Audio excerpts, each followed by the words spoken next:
Hi everyone, in this video I'm going to be showing how to disassemble this small battery which is found in cars like the Ford Puma hybrid, and it's also used in many others. This is a 44 volt, 8.4 amp hour, 370 watt hour lithium ion battery. I got this one on eBay for, I think it was £28. So nice cheap electric bike battery here. So I'm going to show you how to open it up without destroying it too much. The first thing we want to do is drill a little bit on each of these points here, and also all the way along here. So it should now look like this. The next thing we want to do is get a heat gun and just heat up both of the strips until they start to peel off. Now once it's very hot, you'll want to just peel it up all along the front like this. Being careful not to burn yourself, of course. And once you have peeled it up, you'll see that it's just got this self-adhesive material underneath it, and it'll be good to keep these if you want to reuse the enclosure. Inside the battery you'll now see all the cell interconnects, and to get the top off the battery you're going to have to break tabs off here using a screwdriver, and one of them is aluminium. I think it's this one, so you want to give yourself plenty of material, because if you don't then you're going to have nothing to attach to, and then that's going to be quite a bad day for you.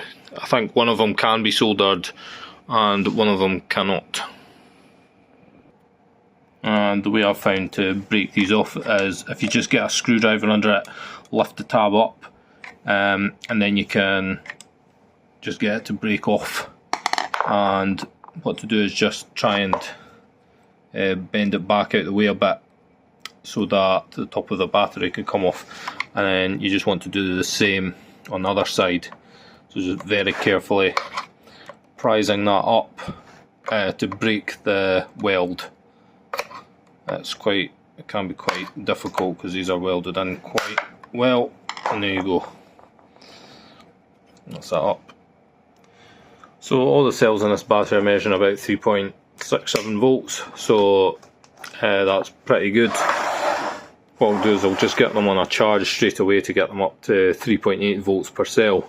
But before we do that, we've got to get the rest of this apart.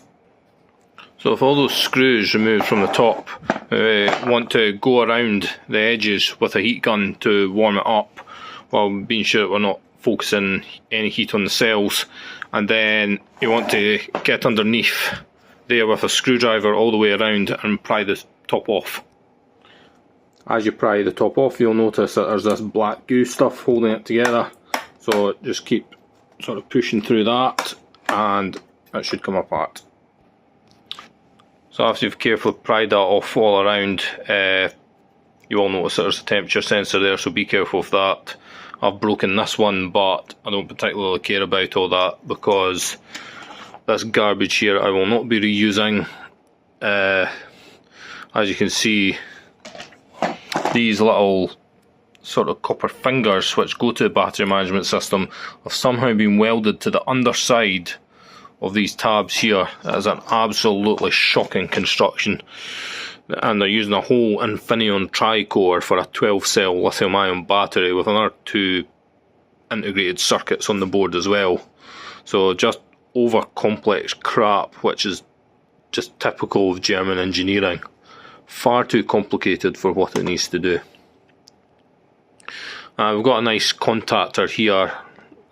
This is of course all just welded together garbage as well, so you would need to get a grinder or some very large shears to cut this apart so that you can reuse the contactor. As for reusing the battery management system itself, I don't know. I've not found any information on the CAN bus commands you need to send to it. So really your only option is getting a small electric bike BMS and just sitting it here and to create that space you just drill out these plastic domes and remove the circuit board, and probably drill down a bit further just to get rid of the standoffs, the plastic standoffs that sits on, and then you'd have a very compact space for the BMS, because this space here isn't quite big enough. I've no idea who makes these cells. I took one of them out on another pack and they had absolutely nothing written on them, so I don't know. But if you look at this contactor, it's rated for 100 amps at 48 volts DC, 250 amps, 70 volt fuse, so there's probably almost 100 amps being delivered from this battery. But the cells aren't that big themselves, they're only like 8 amp hour, as we saw on the top, like 8.4 amp hour cells, and for 8 amp hours they are actually quite large, and that's because they're designed to deliver huge currents. So these would be absolutely great for maybe even lifting a drone, I don't know. But yeah, that's this successfully disassembled. I did do tests, and you can solder to these interconnects, so you can solder little wires onto there for your battery management system. And one of these is aluminium, so be careful, do not rip these off. So one of them you're going to have to just drill a hole in it and then put a ring terminal on it, and I'm sure it's this one here. That would be the positive. Yeah, looking at, I mean, that does look a bit coppery in places, but all I was left with is that piece there on the other pack, and I just could not solder to it. So it may be that further up it's plated. So I just did a little test for you all there, and solder takes really well to both tabs, right up to about that line there. So they're obviously made out of some sort of plated aluminium, I don't really know, but yeah, the solder's sticking to that really well. So if you wanted, you could get multiple packs, split them all apart and then change the configuration. You could just put many cells in parallel, because you could just run a small grinder through there, cut these off. You can even solder them together to make up different configurations if you wanted. Ideally I would get a load of these and just make a 96 cell pack for testing battery management systems and inverters and stuff. But the possibilities are endless with this one. Use it for solar storage or whatever.